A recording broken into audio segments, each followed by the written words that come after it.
What's up YouTube? Here's yet another segment on gold and silver, and this time we're going to discuss buying and selling silver.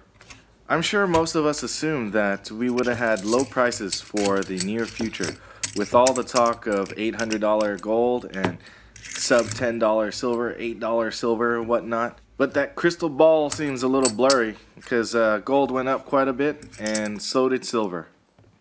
So as mentioned since my 2016 buying strategy video, I've been sticking to it, only purchasing things that I thought I would get deals on. However, what you're looking at was one of those deals gone bad, and you can't get them all right, so don't feel bad if you ever make a mistake. Just make sure there's a good return policy.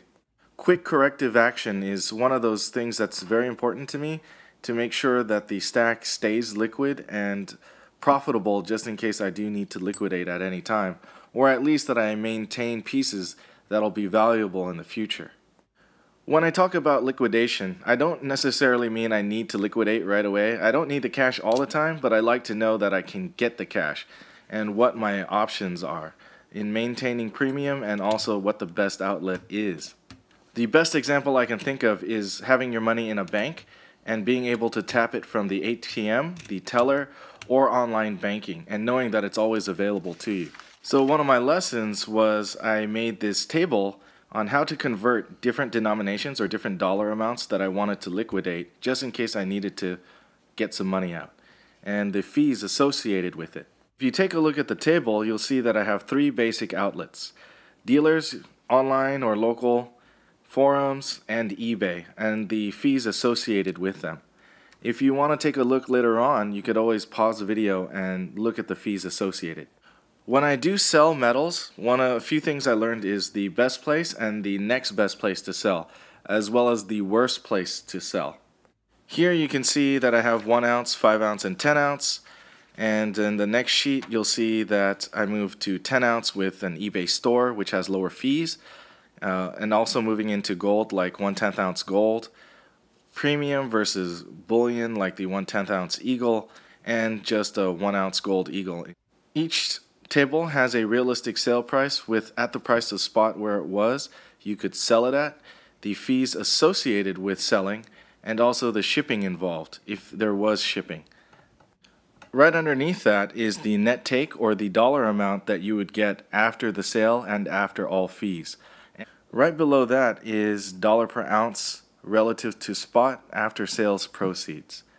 And I think the most important thing is just really understanding how the fee scale is, or the fee structure is, for having an eBay store, not having an eBay store, and then selling it online in a forum with no fees at all, and then just straight shipping. Or your last alternative, which is to go to the dealer and sell everything for spot, or 10-20 cents above or below spot, depending on what they'll give you at the time.